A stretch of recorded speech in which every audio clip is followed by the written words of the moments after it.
এবারে নতুন বিতর্কে জড়ালো সৌদি আরব।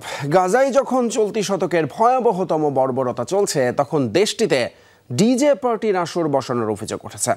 মদিনার অদূরে আল উলা এলাকায় নাচ গানের আসরের বেশ কয়েকটি ভিডিও ছড়িয়ে পড়েছে সামাজিক যোগাযোগের মাধ্যমে। জাতিগত নিধনের শিকার ফিলিস্তিনিদের দুর্দশার মধ্যেই সৌদি আরবে এমন বিতর্কিত পার্টি নিয়ে উঠেছে সমালোচনার ঝড়, যাতে তোপের মুখে ক্রাউন প্রিন্স মোহাম্মদ বিন সালমান।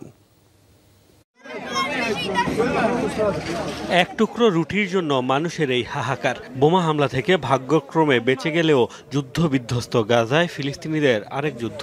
মাইলের পর মাইল হেঁটে স্বজাতির মানুষের সাথে রীতিমতো প্রতিযোগিতা করে সংগ্রহ করতে হয় খাবার।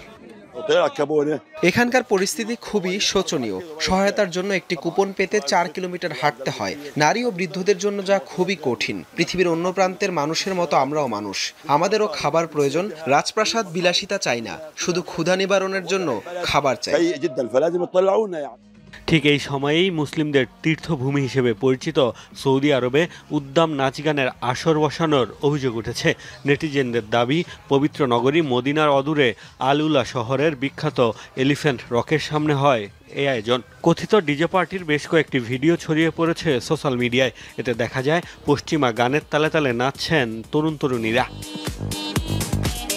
মৃত্যুপুরী গাজার মানুষের চরম দুর্দশায় ও আরব বিশ্বের নির্বিকার ভূমিকা নিয়ে আগে থেকেই চলছে নিন্দার ঝড়। ইসরায়েলি আগ্রাসন বন্ধে কার্যকর ভূমিকা না রাখার অভিযোগে সমালোচনায় বিদ্ধ সৌদি আরবও।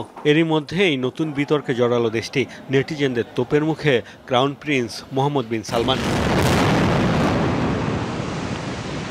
চলতি মাসে ঈদ উল ফিতর উপলক্ষে লুসাইল ফেস্টিভ্যালে কাতারের আকাশেও দেখা গেছে বর্ণিল আলোকসজ্জা, air show.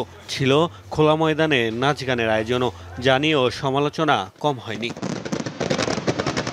Mostafa Mahmud, Jamuna news.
ওকে সাপোর্ট করে বাড়ি খাবি।